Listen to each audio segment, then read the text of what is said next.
오늘 함께 나눌 말씀은 사도행전 1장 9절에서 11절 말씀입니다. 사도행전 1장 9절에서 11절 우리 한 목소리로 읽겠습니다. 시작. 이 말씀을 마치시고 그들이 보는데 올려져 가시니 구름이 그를 가리어 보이지 않게 하더라. 올라가실 때 제자들이 자세히 하늘을 쳐다보고 있는데 흰옷 입은 두 사람이 그들 곁에 서서 이르되 갈릴리 사람들아 어찌하여 서서 하늘을 쳐다보느냐. 너희 가운데서 하늘로 올려드신 이 예수는 하늘로 가심을 본 그대로 오시리라 하였느니라. 아멘. 절기적으로 이제 다음 주가 오순절이고 그 예수님이 승천하시고 열흘 동안 제자들이 모여서 기도한 게 아니고 일주일 동안 기도를 한 겁니다. 그래서 실상 어제죠.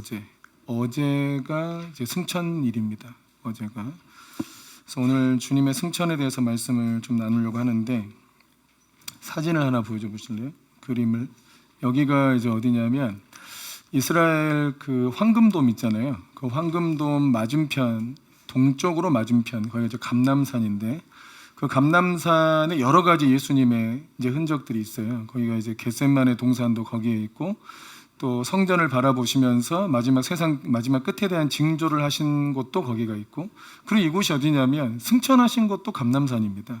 여기가 이제 승천하신 곳이다라고 생각한 바로 그 장소예요. 그래서 저희가 승천교회입니다. 카톨릭에서 정한 거죠. 카톨릭에서 찾은 승천교회고 약간 개조됐어요. 저 위에 이게 둥근 돔이 있죠. 원래는 돔이 없었어요. 왜 없었을까요?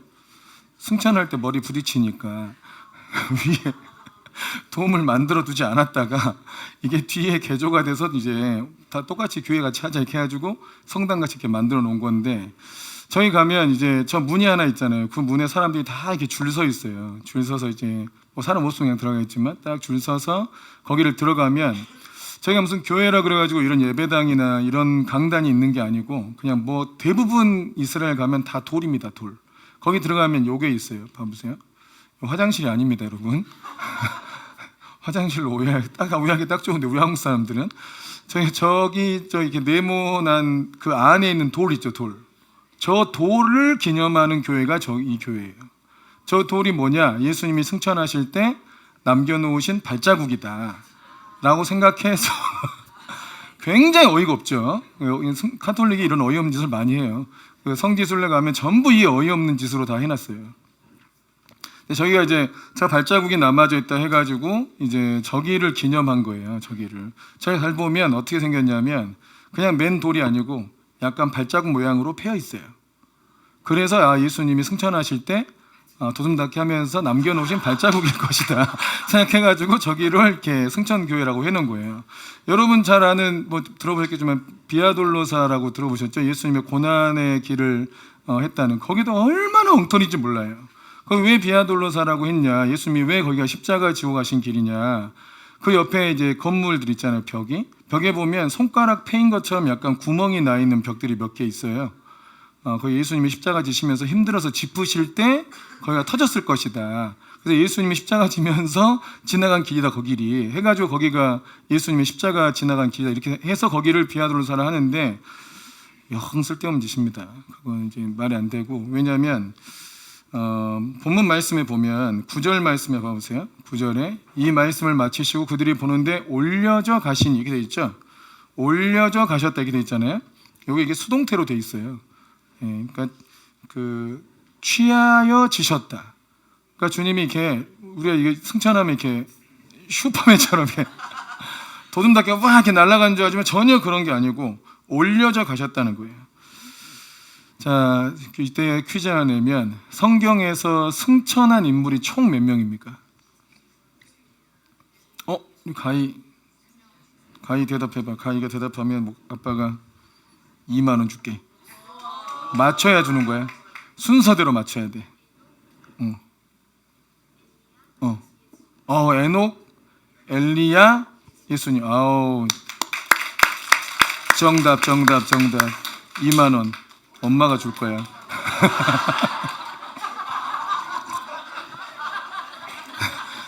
엄마가 주기 싫은가 봐. 굉장히 어이없어하네. 성경에서 승천한 인물이 이제 세 명인데 첫 번째 에녹이잖아요. 창세기 5장 24절 말씀에 읽어보세요. 시작. 에녹이 하나님이 그를 데려가심으로 세상에 있지 아니하였더라. 그러니까 죽음을 보지 않고 하늘로 올라간 첫 번째 사람이고, 여기도 하나님께서 그를 데려가셨다고 표현되어 있죠. 그래서 이것도 슈퍼맨 이미지가 아닙니다. 구약에 또 한 사람이 있어요. 열왕기하 2장 11절 말씀에 시작. 두 사람이 길을 가며 말하더니 불수레와 불말들이 두 사람을 갈라놓고 엘리야가 회오리 바람으로 하늘로 올라가더라. 이 두 사람이 누구예요? 엘리야하고 엘리사죠. 둘이 이제 얘기를 하다가 길을 가고 있는데 그때 놀랍게도 불수레와 불말이 확 내려와가지고 두 사람 사이로 확 지나가요. 갈라놓고 이제 엘리야만 태우고 하늘로 올라간 거죠. 여기 의전까지 붙였어요. 엘리야를 모시고 갔어. 불말과 불수레를 보내줘서 의전에서 이렇게 하늘로 모시고 간 모습들이죠. 여기도 자기 스스로 올라가지 않았죠. 그죠? 예수님도 승천하실 때 천사들이 함께 있었다는 것을 알 수 있는데, 오늘 보면 11절 말씀에 보면 11절에 여기서 보면 그 천사들이 한 얘기가 있죠. 읽어보세요. 시작. 이르되 갈릴리 사람들아 어찌하여 서서 하늘을 쳐다보느냐. 너희 가운데서 하늘로 올려지신 이 예수는 하늘로 가심을 본 그대로 오시리라 하였느니라.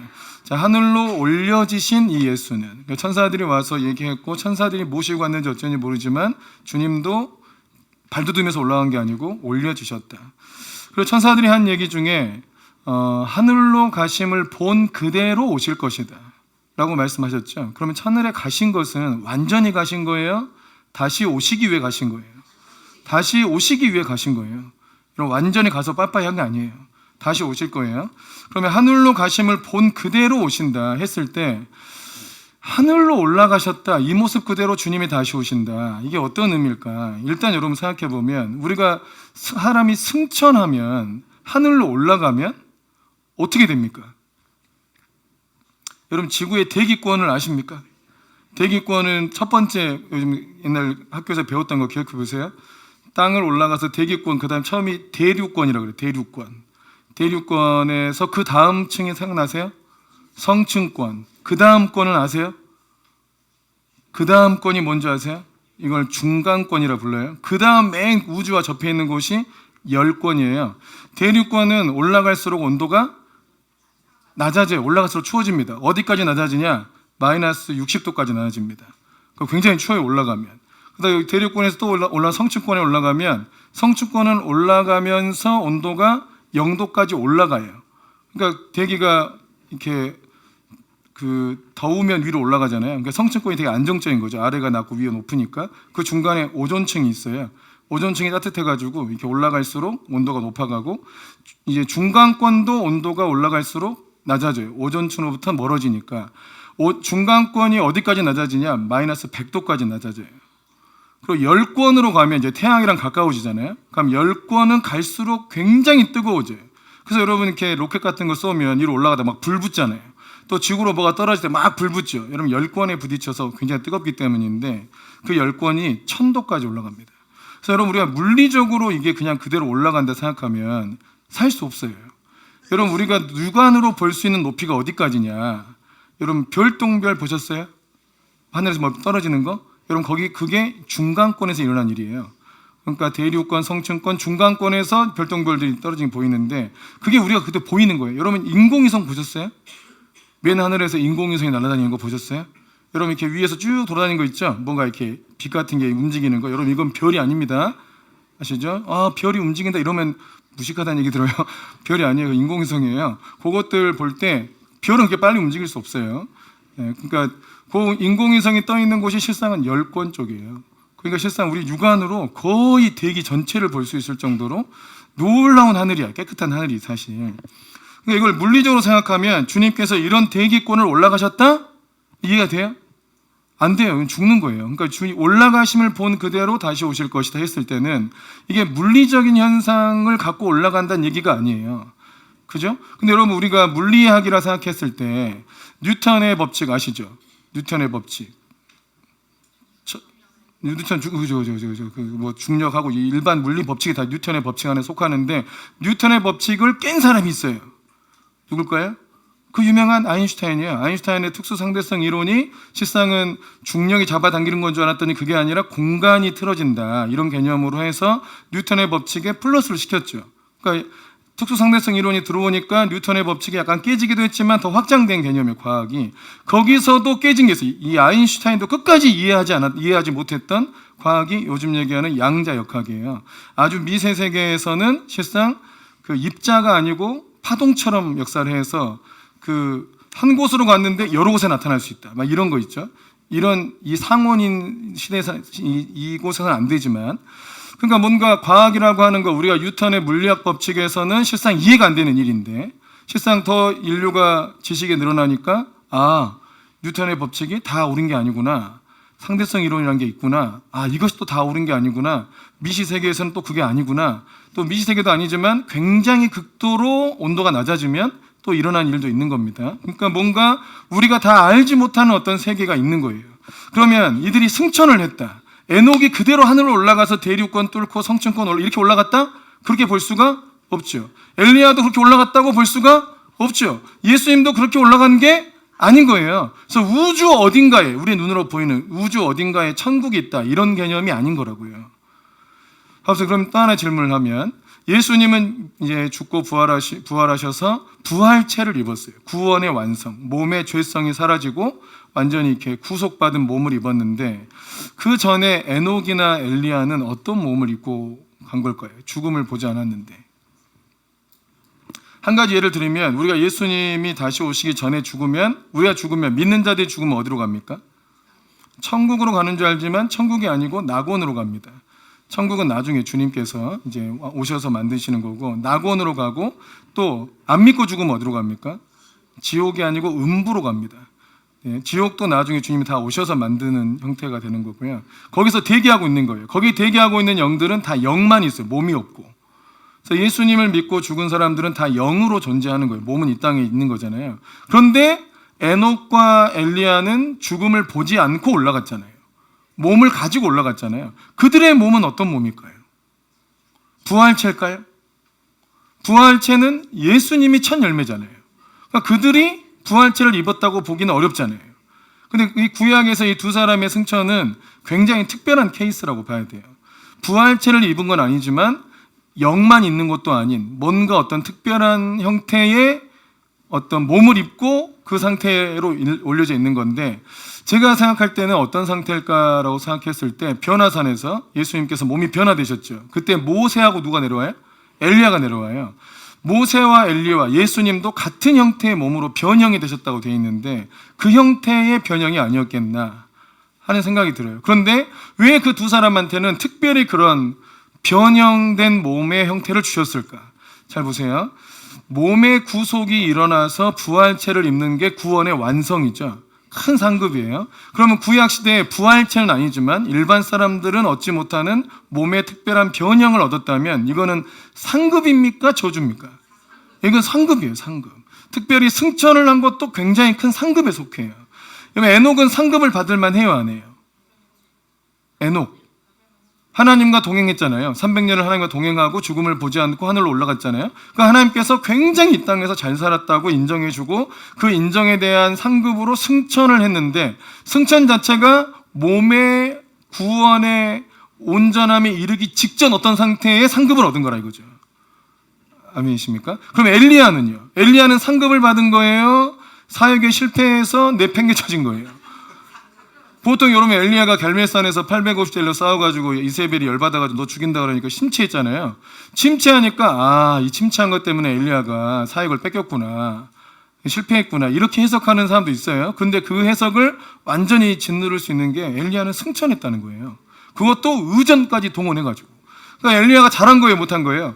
굉장히 잘한 거예요. 굉장히 잘해서 상급을 얻은 거죠. 아멘이십니까? 그럼 예수님의 승천도 일단 승천 자체가 승리했고 온전하게 뭔가를 성취했다는 의미고 상급의 의미가 돼요. 예수님이 승천하셨다, 이 자체가 엄청난 뭔가를 완전히 다 이루셨구나. 예수님이 십자가에서 내가 다 이루었다라고 이미 선포하셨죠. 주님이 선포했어요. 그죠? 그 말을 들은 사람도 있었겠지만 못 들은 사람도 있었겠죠. 근데 십자가에서 죽고 부활하시고, 뭐가 진짜 이긴 거 맞아? 다 이루신 거 맞아? 했는데 그 확증이 승천이라고요. 주님이 승천하심으로 정말 주님이 다 이루셨다는 것을 아예 확증을 시켰다는 거예요.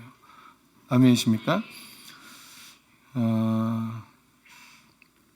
빌립보서 2장 말씀에 보면 빌립보서 2장 9절부터 읽어보세요. 시작.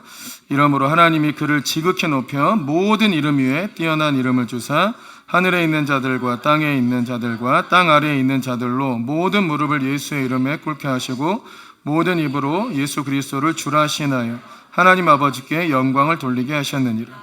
자, 십자가에서 죽으신 것은 죽기까지 복종하심으로 가장 낮아지신 선택을 한 거고, 그리고 그 과정을 거치신 예수님께 모든 이름 위에 뛰어난 이름을 주셨다. 그 자체가 승천을 하게 된다. 또 시작돼요. 승천하셔서 이제 하늘로 오르시죠. 자, 승천하시고 하늘로 오르셔가지고 어떤 일이 일어납니까? 자, 에베소서 2장 6절에 보면 6절 보세요. 시작. 또 함께 일으키사 그리스도 예수 안에서 함께 하늘에 앉히시니, 예수님이 부활 승천하셔가지고 어떻게 돼요? 하나님 보좌 우편에 앉아 계신다는 거예요. 하나님 보좌 우편이라는 뜻 자체가 하나님 나라의 모든 권세의 자리입니다. 그러니까 주님이 그랬잖아요. 내가 하늘과 땅에 있는 모든 권세를 내게 주셨으니, 그러니까 하늘에 있는 권세도 다 이제 예수님께로 옮겨졌다는 거예요. 아멘. 그러니까 아버지의 뜻을 예수님이 완전히 다 이루셨기 때문에 거기에 대해서 예수님을 가장 높은 자리에 올려주셨고, 그 가장 높은 자리가 하늘과 땅에 있는 모든 권세를 다 예수님께 주셨다는 거죠. 아멘이십니까? 근데 중요한 건 이거예요. 그게 나랑 무슨 상관이냐고요. 예수님이 승천하셔가지고 하나님 보좌 우편에 앉아 계시고 모든 땅에, 하늘과 땅에 있는 모든 권세를 쥐고 계신 것이 나랑 무슨 상관이 있느냐. 그러니까 예수님의 승천이 나하고 무슨 상관이 있느냐. 이게 중요한 거죠. 근데 우리가 방금 읽었던 에베소 2장 6절 말씀에 함께 일으키시고 그리스도 예수 안에서 어떻게 해요? 함께 하늘에 앉히셨다. 이게 참 이해가 안 되는 복음의 말씀이에요.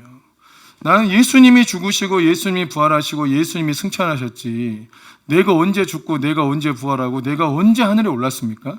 나는 그 일을 하지 않았잖아요. 근데 성경은 함께 죽고 함께 일으켜졌고 함께 하늘에 올랐고 함께 하나님 보좌 우편에 앉아 있다고 얘기를 하는 거예요. 아멘이세요? 여러분, 이걸 믿어야 돼요, 말아야 돼요? 예? 자, 이게 예수님의 승천과 구약의 에녹과 엘리야의 승천과 아주 다른 점이 이건데, 첫째는 예수님은 부활의 완성체인 부활체를 입으셨다는 거고, 또 하나가 뭐냐면 예수님의 승천은, 에녹과 엘리야의 승천은 자신들의 상급이에요. 그죠? 근데 예수님의 승천은 예수님만의 승리와 보상이 아니라 이거예요. 예수님이 다 이루셔서 예수님이 승리하셨고 그에 대한 확증으로 승천하셨고 그에 대한 보상으로 하나님 보좌 우편에 앉으셨는데, 예수님만의 승리와 보상이 아니고 예수님 안에 연합된 모든 그리스도인들, 하나님의 백성들의 승리고 백성들의 보상이라고 성경이 얘기한다는 거예요. 그러니까 예수님이 부활하신 것도 부활의 첫 열매라고 되어 있죠. 예수님이 먼저 하신 것이고 이제 예수님 안에 있는 자들이 다 부활하게 된다. 그런데 또 성경은 함께 부활했다고 하고 함께 승천했다 그러고 함께 하늘에 앉았다고 그래요. 믿으십니까? 그럼 이거를 우리는 느끼지 못하잖아요. 이게 문제예요. 성경에서 선포하고 있는 바를 우리가 느끼지 못하니까 나랑 상관이 없다고 생각하는 거예요. 그런데 이게 성경은 뭐라고 말씀하냐면, 예수님을 믿어서 예수님과 연합이 됐다면, 예수님과 하나가 됐다면 예수님의 죽으심이 너의 죽으심이고 예수님이 다시 사신 것도 네가 다시 사는 것이다. 이렇게 연합을 해줬죠. 너의 죄가, 우리의 죄가 예수님께 넘어가고 예수님의 의가 우리한테 넘어왔어요. 아멘. 이걸 원더풀 익스체인지라 그래요. 우리가 예수님을 믿는 순간 내 죄와 저주는 예수님께 넘어가서 예수님이 죽으시고 예수님의 의와 상급은 다 우리한테 넘어오게 된다. 아멘이십니까? 이 놀라운 연합을 이루셨다는 거예요. 여러분이 예수님을 주와 그리스도로 믿고 받아들이는 그 순간에 예수님의 의가 나의 의가 됐다는 거예요. 예수님의 승리가 나의 승리가 됐다는 거고 예수님의 어떤 모든 상급도 내 것이 됐다는 거예요. 아멘이십니까? 그럼 예수님이 승천하셔서 하나님 보좌 우편에 앉아 계시면서 얻으신 하늘과 땅에 있는 모든 권세도 나도 그 자리에 예수님과 함께 같이 앉아 있다는 거예요. 예수님을 떠나서는 그것이 나와 상관이 없지만 예수님 안에 있으면 예수님이 얻으신 것도 내 것이 된다. 아멘. 그러니까 무슨 개념이냐? 아버지가 아주 이렇게 사업을 잘해가지고 수조를 벌었다 이거예요. 그러면 아들은 어떻게 되죠? 그렇게 꿈꾸던 재벌 이사가 되는 거잖아요. 재벌 이사가 되는 거야. 그 아버지의 것을 같이 누릴 수 있게 되는 거죠. 근데 못 누리는 자식도 있죠. 누구예요? 아버지하고 왼수진 자식들. 아버지가 왼수진 자식들은 하나도 못 누려. 아버지가 아무리 잘 살아도.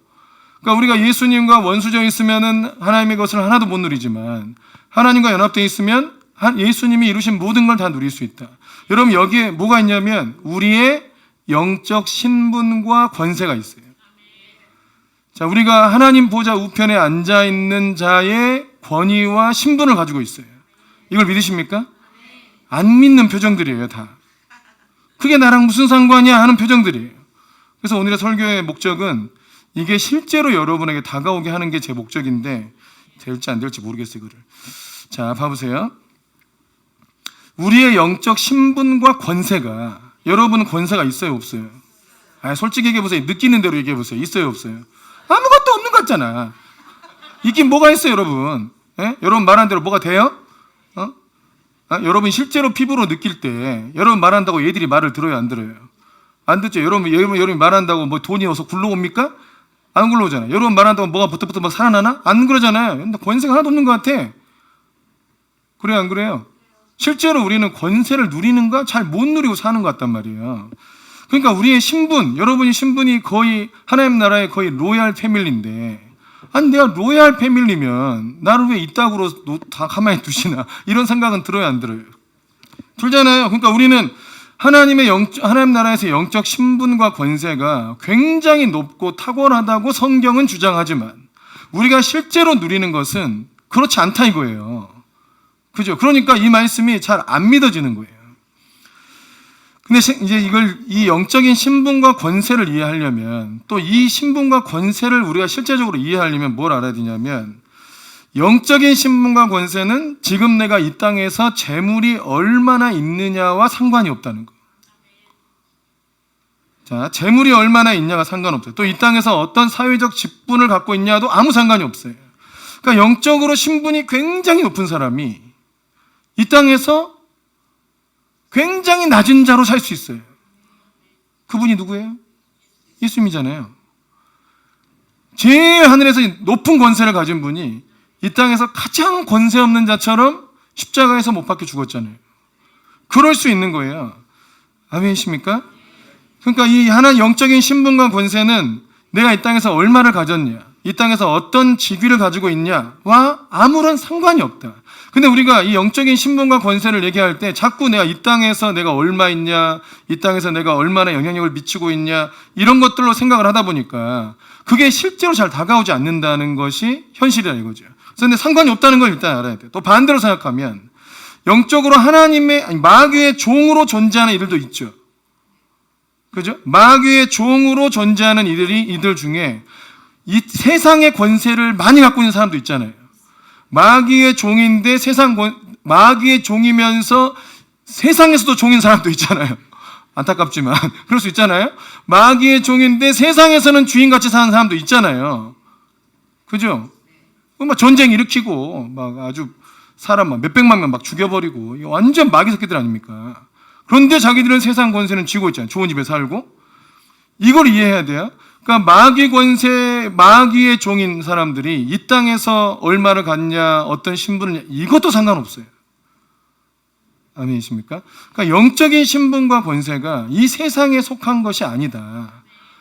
이걸 이해해야 됩니다. 그러면 우리가 하나님 나라의 영적인 신분을, 하나님 나라의 자녀의 신분을 가지고 있고 또 하나님 나라의 그 최고의 권위, 예수님의 이름을 믿음으로 쓸 수 있는 권위를 가지고 있다. 믿으십니까? 이게 엄청난 권세와 능력인데 이 하나님 나라에 속해 있는 권세와 능력이니까 어떤 권세겠어요? 세상 권세야 세상에 속한 걸 다스리는 권세지만 하나님 나라의 권세니까 어떤 권세겠냐고요? 하나님의 뜻을 이루는 권세죠. 그죠? 하나님의 나라를 이루고 하나님의 뜻을 이루어내는 권세예요. 아멘이십니까? 그러면 세상 권세를 가진 만약에 푸틴이 여러분을 아무리 그 권세로 얘기한다 한들, 내가 죽여버린다 한들 여러분을 하나님의 자녀로 만들 수 있습니까? 여러분을 하나님을 사랑하는 자들로 만들 수 있어요? 그럴 수 없어요. 여러분, 마귀의 종들은 아무리 자기가 가진 권세를 다 써도 우리를 하나님의 자녀로 만들 수 없고 우리를 천국으로 보낼 수 없고 하나님의 임재와 영광을 경험하게 할 수 없어요. 절대로.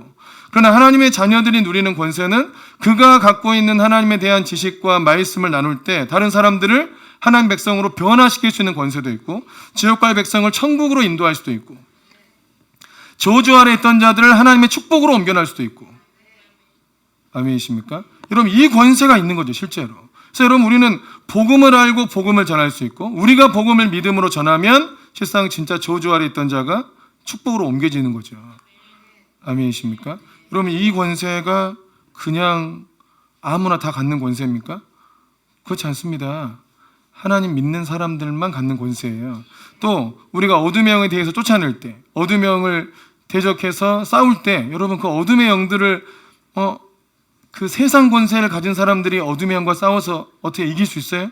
없어요. 실제로 악한 영들이 우리 삶 속에 너무 많이 괴롭히고 있는데 또 여러분 삶을 살면서 너무 쉽게 어둠의 영의 공격을 받아요. 정말로.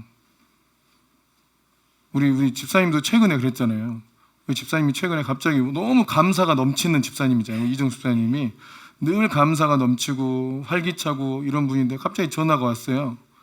아, 목사님, 저 너무너무 살기 힘들어. 아, 왜 항상 감사한 분이 살기가 힘들어? 제 목소리는 밝은데 그렇지 않. 내 목소리는 지금도 밝지만 지금 내 마음이 그렇지 않다고. 그래서 왜 그러시냐 그랬더니 이제 어떤 사건이 하나 있었어요. 그냥 장례식장을 갔다 온 거예요. 한 3주 전에. 근데 그 뒤로 완전히 눌려버린 거예요.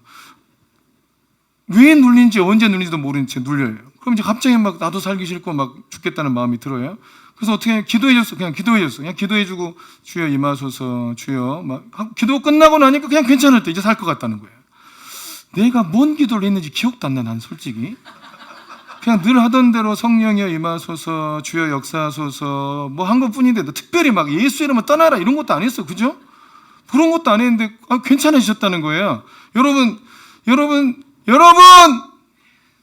그게 왜 되냐고요? 목사님이 특별한 권세가 있어가지고 되는 거예요? 아니고 모든 믿는 자가 기도하면 다 돼요. 이게 우리가 가지고 있는 예수님의 이름의 권세예요. 여러분, 우리가 뭔 대단하게 힘을 내서 막 쫓아낸 것도 아닌데 그냥 예수님의 이름으로 기도하고 축복해 준 것뿐인데 어떻게 우리 삶을 괴롭히고 죽음으로 몰아가는 그 어둠의 영들이 쉽게 떨어져 나가느냐. 여러분, 우리가 가진 예수님 안에 있는 권세가 정말 어마어마하게 세기 때문입니다. 아멘이십니까? 따라해 보세요. 예수님의 권세는 어마어마하게 세다. 아멘. 그럼 이거를 속히 깨닫기를 주의 이름으로 축복합니다. 제가 중등부 사역을 처음 했을 때 그때 간증을 제가 하고 마치면 이제 전도사 사역을 처음 한 거예요. 처음 하는데 원래는 중등부로 부임을 받았는데 중등부 사역 들어가기 전에 유년부 설교를 2주를 해달라더라고요. 그래서 그때 가가지고 처음 설교하는 거예요. 막 까불고 놀았죠. 유년부 설교 어떻게 할지 모르니까 막 이렇게 하나님 여러분 사랑하십니다 하고 마지막에 하나님 여러분 사랑하십니다 막 이렇게 했더니 그랬더니 한 애가 딱 앞에 나오더니 원체 부자반 애야. 걔가 예배 시간 내내 돌아다니더니 하나님 여러분 사랑하십니다 이랬더니 걔가 딱 앞으로 윗줄에 나오더니 하나님이 나 죽이려고 그랬어요 이러는 거예요. 그래서 그래 너 남아. 그래가지고 다 보내고 나서 걔만 남겨놓고 얘기를 했죠.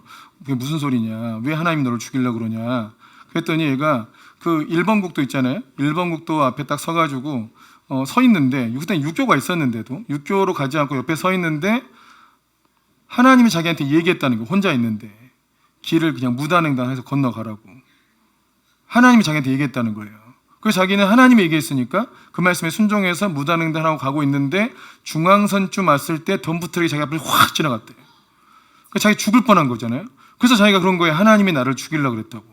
그래서 제가 그랬어요. 야 애야 섬지 소름 돋잖아요. 뭐 애가 초등학교 2학년 애가 그런 얘기를 하니까 야 그거 하나님 아니야. 그거 하나님 음성 아니야. 그랬어요. 하나님 음성 아니야. 그랬더니 이 초등학교 2학년 애가 저한테 뭐라는 줄 아세요? 이 연쇄 살인사건 많이 난 이 화성에서 그러면 지옥의 영이에요? 이렇게 물어봐요. 초등학교 2학년이. 그래서 제가 네가 지옥의 영을 어떻게 알아? 그랬더니 그냥 지옥의 영이 저한테 그렇게 나를 죽이려고 한 거냐 했더니 제가 깜짝 놀라서 그래, 그거 지옥의 영인 거야. 지옥의 영이 너 죽이려고 그런 거야. 너 하나님 음성이 그러지 않아? 그 음성 들 때 되게 무서웠지? 그랬더니 엄청 무서웠대. 안 그러면 죽을 것 같았대. 하나님 음성은 그렇게 들리지 않아. 그거 하나님 음성이 아니야. 그랬더니 그럼 지옥의 영이냐? 와, 그래. 야, 오늘 잘 걸렸어. 뭐 전사님이 쫓아줄게. 해가지고 제가 전도사 되고 나서 처음으로 귀신을 쫓는 사역을 그때 한 거예요. 전도사 되고 난 뒤로. 근데 또 하필 지옥의 영 센 게 들어있잖아요. 굉장히 긴장이 되더라고요. 그래서 이제 매일 다른 애 다 보내고 혼자 둘이 앉아가지고 막 기도를 하는데 막 얼마나 처음이라 그 또 지옥의 영이 세다 생각해가지고 얼마나 세게 소리를 질러버렸는지 막 쥐 예수 이름을 따라라 막 이게 막 목 가도록 막 엄청 막 이게 한 15분을 질렀던 것 같아요. 목도 너무 아픈데 느낌이 좀 안 좋은 거죠. 느낌이 이게 막 임재가 느껴진 게 아니고 누가 자꾸 날 쳐다보는 이런 느낌. 누가 쳐다보는 느낌 나니까 막 더 한 거예요. 막 쫙 또 귀신이 와가지고 날 쳐다보는 줄 알고 엄청 막 소리 지르고 했더니 떠나질 않아 이 영들이.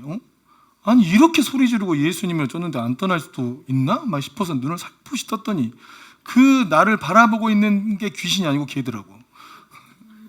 걔가 기도는 안 하고 눈도 날 보고 있는 거야 계속. 전사님 기도가 언제 끝나나고 계속 이렇게 쳐다보고 있는 거예요. 그 쳐다보고 있는 게 제가 이게 귀신이 쳐다보는 줄 알고 소리를 빼락빼락 지른 거죠. 그때 막 깜짝 놀라서 왜 너 기도 안 하고 쳐다보고 있어? 막 했더니 전사님 나갔어요 이래요. 나는 나간지 몰라서 그때는 뭐 그런 감각 하나도 없으니까 나는 나간지 모르겠는데 자기는 아는 거 아니에요? 전사님 나갔어요. 귀신이 나갔어요 이래요. 얼마나 다행이야. 다행이다. 그래 다행이다. 근데 야 다음 주에 또 올 수 있어. 야 전사님 쫓아줬잖아. 네가 쫓아야 돼. 그러니까 또 분명히 찾아올 거야. 그러니까 그때는 따라해라. 나사렛 예수 그리스도 이름으로 더러운 귀신아 떠나라. 라고 얘기해야 된다. 막 연습을 시켰어요. 나사렛 예수 그리스도 이름으로 더러운 귀신아 떠나라 해봐. 나사렛 예수 그리스도 막 이걸 연습을 한 10번, 20번 시킨 다음에 나사렛 예수 그리스도 막 연습을 시켰어요. 그리고 이제 한 주가 지나서 다시 왔는데 너무 궁금하잖아요. 얘가 다시 찾아왔는지가. 그래서 예배 끝나고 막 얘를 찾았어요. 제가 이제 2번 끝나고 중등배배 처음 할 때였는데 이제 중등배들 신경 안 쓰고 얘 더 어딨냐, 얘 예배 드리러 왔냐 안 왔냐 막 궁금해가지고 걔를 찾았는데 딱 만났어요. 딱 야 어땠어? 그랬더니 찾아왔다는 거예요. 귀신이 또 자기 자고 있는데 진짜 그 영이 찾아와가지고 자기를 확 목졸라 죽이려고 막 내려왔다는 거예요. 찾아왔대. 근데 어떻게 했어? 그때 자기가 전사님이 알려준 대로 못했대요. 왜 했더니 그 처음에 그 말이 뭔지 모르겠대. 그 나사렛 이게 기억이 안 나요. 나사렛 이게 어렵잖아요. 얘들 처음 들어 나사렛 이게 기억이 안 나가지고 그걸 어떻게 했어야 돼? 그냥 예수 그리스도 이름으로 내쫓았다고. 나사렛 빼고. 그거 잘했어. 나사렛 안 해도 돼. 괜히 쓸데없는 거 같이 해가지고 얘들 헷갈리겠구나. 해가지고 그냥 예수 그리스도 이름으로 떠나라 했더니 나갔다는 거예요.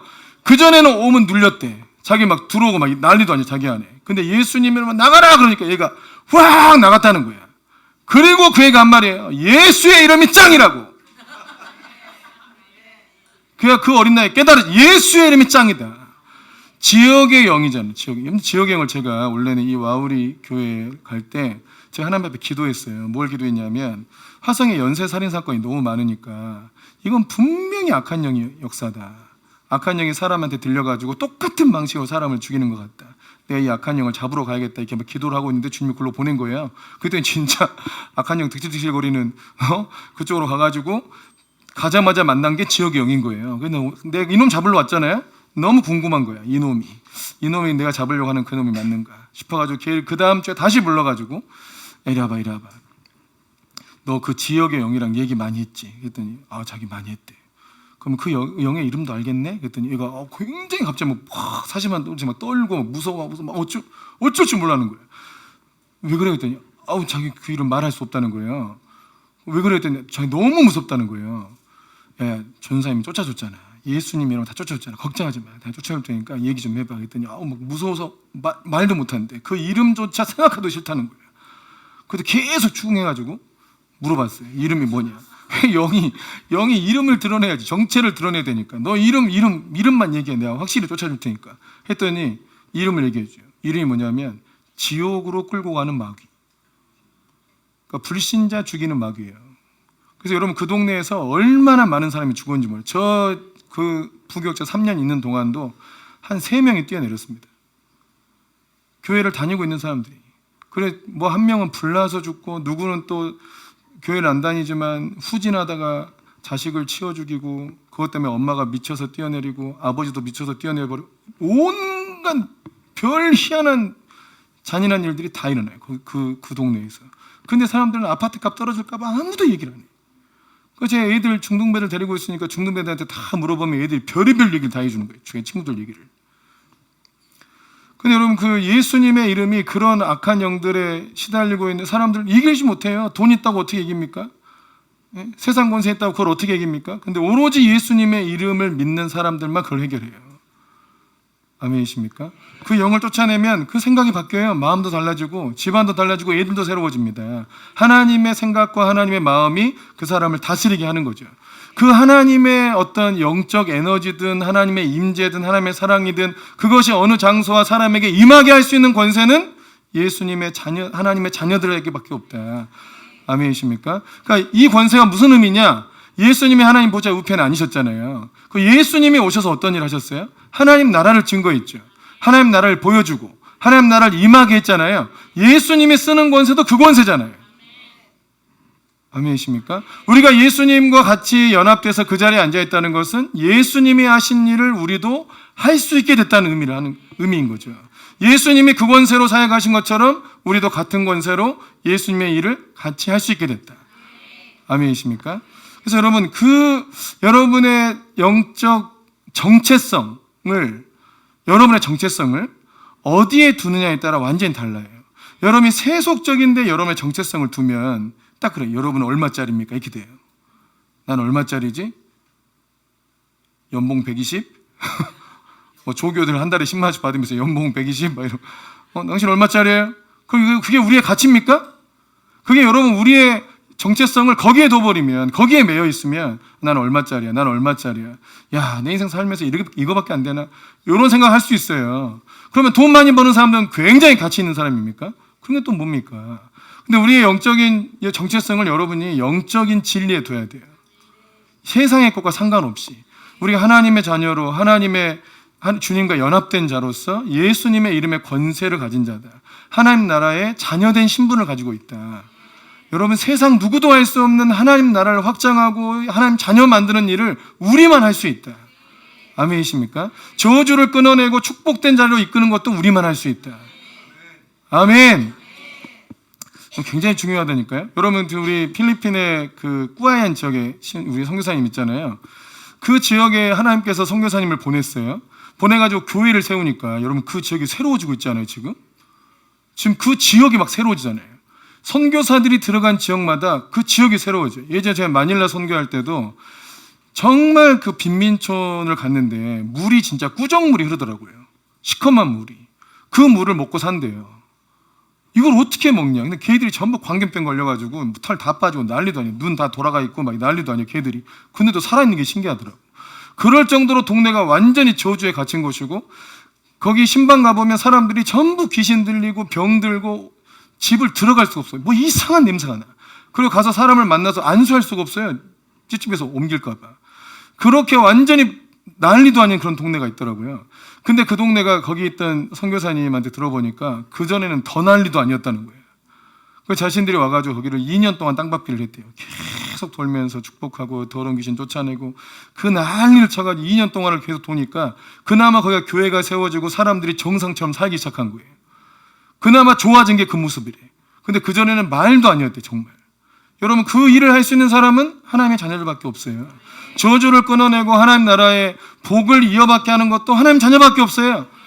아멘이십니까? 하나님 나라의 전달자고 복음의 전달자고 생명의 전달자가 되는 거다. 여러분 여기에 우리의 정체성을 둬야 됩니다. 여러분 복음을 자꾸 전하고 말씀을 전하다 보면 우리 정체성, 자기 자존감이 굉장히 좋아집니다. 그래서 저도 자존감이 굉장히 낮은 사람이었어요. 근데 주의 일을 하다 보니까 자존감이 너무 좋아져요.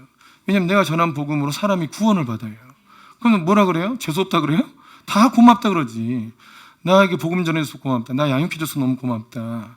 나에게 이렇게 우리의 만남은 우연이 아닙니다. 막 이러면서 나는 지나온 삶이 후회돼 죽겠는데 어쩔 때는 자기를 만나서 복음 전해준 걸로 목사님의 인생은 후회스럽지 않습니다.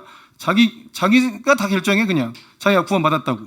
그럴 정도로 그냥 여러분 복음을 전하고 이 주님을 전하는 게 굉장히 복된 인생인데, 그러면서 우리의 정체성이나 자존감들이 굉장히 좋아지더라고요. 아멘이십니까?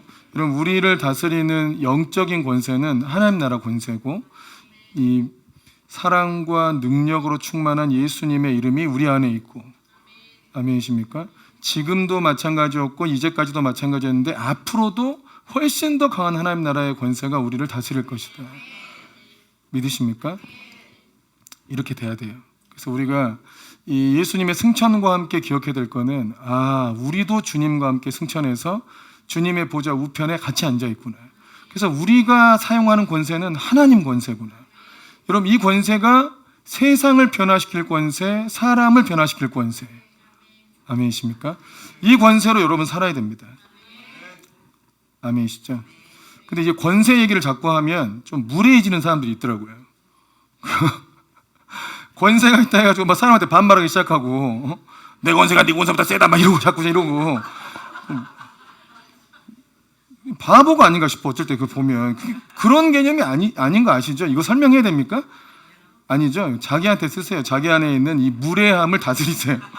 자기 안에 있는 무례함과 어이없음과 개념 없음을 다스리고, 주님의 권세는 착하게 사는 권세, 복되게 하는 권세, 자기가 낮아지는 권세예요. 내 안에 나를 교만하게 하는 권세는 죄성이고, 내가 겸손해지는 건 하나님 나라 권세입니다. 아멘이십니까? 그러니까 내 안에 하나님 나라의 권세로 겸손하고 온유하고 착하게 나를 만들고, 아멘. 다른 사람과 모든 관계에 오해나 또 뭔가 불화를 예수님의 이름으로 쫓고 하나님의 평화가 임하도록, 그럼 예수님 안에 계속 거하고 그 권세를 계속 누려야 됩니다. 아멘. 그래서 예수님의 승천과 함께 그 은혜가 여러분에게 모두 있다는 것을 믿으시기 바랍니다. 그러니까 이 성경의 선포를 그대로 믿어야 돼요. 안 느껴져도 믿어야 돼요. 감정과 상관없잖아요. 내 권세와 어떤 신분의 문제는 내 감정의 문제가 아니잖아요. 느끼냐 못 느끼냐 문제가 아니에요. 그것을 믿고 쓰냐 못 쓰냐예요. 쓰면 그 권세가 있다는 걸 느껴요. 써보면 내 신분이 다르다는 걸 알아요. 아멘. 모두가 하나님의 은혜 안에 거하시기를 축복합니다. 우리 함께 찬양하겠습니다. 우리는 주의 움직이는 교회.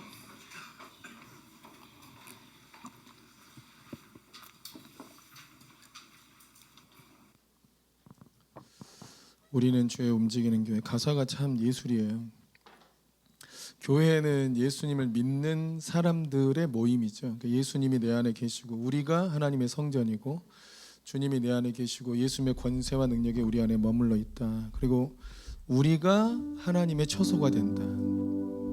아멘. 여러분 가는 곳마다 하나님 나라가 임하고 만나는 사람들마다 하나님의 사랑이 흘러갈 수 있기를 주의 이름 축복합니다. 그러기 위해서 맨 먼저 내 자신이 하나님 나라의 권세로 다스림 받게 하시고, 그리고 우리의 관계가 하나님 나라 안에서 다스림 받도록 계속 선포하시기를 축복합니다.